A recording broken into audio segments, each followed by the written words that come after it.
വാസ്തവത്തിൽ ഇത് കേരളത്തിലെ അയ്യപ്പ ഭക്തന്മാരോടുള്ള ഏറ്റവും വലിയ ക്രൂരതയല്ലേ ഇവർ കാണിക്കുന്നത്?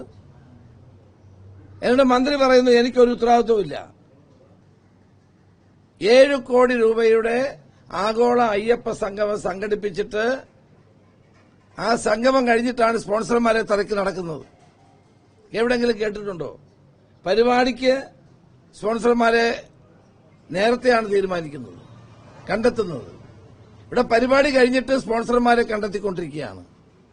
ടെൻഡർ വിളിക്കാതെയാണ് ഊരാളുകളുടെ സബ്സിഡിയറി കമ്പനിക്ക് ചുമതല ഏൽപ്പിച്ചത്. അടിമുടി ഇതിനകത്ത് അഴിമതിയാണ്. ആ അഴിമതിയിൽ നിന്ന് മന്ത്രിക്ക് മാറി നിൽക്കാൻ സാധ്യമല്ല. ശരിയായ ഒരു അന്വേഷണം നടത്തിയാൽ പലരും ഇതിന്റെ പേരിൽ തന്നെ നിയമത്തിന്റെ മുമ്പിൽ പോകേണ്ടി വരും, ജയിലിൽ പോകേണ്ടി വരും. ശരിയായ അന്വേഷണം ഈ കാര്യത്തിൽ ഉണ്ടാകണം. ഉണ്ടാവുകയാണെങ്കിൽ പലരും അഴി എണ്ണേണ്ടി വരും.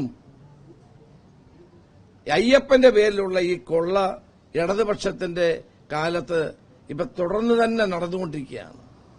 ഈ ഗവൺമെന്റിന് ശബരിമലയോട് ഇത്രയും വലിയ വിരോധം എന്തിനാ എനിക്ക് മനസ്സിലാവുന്നില്ല.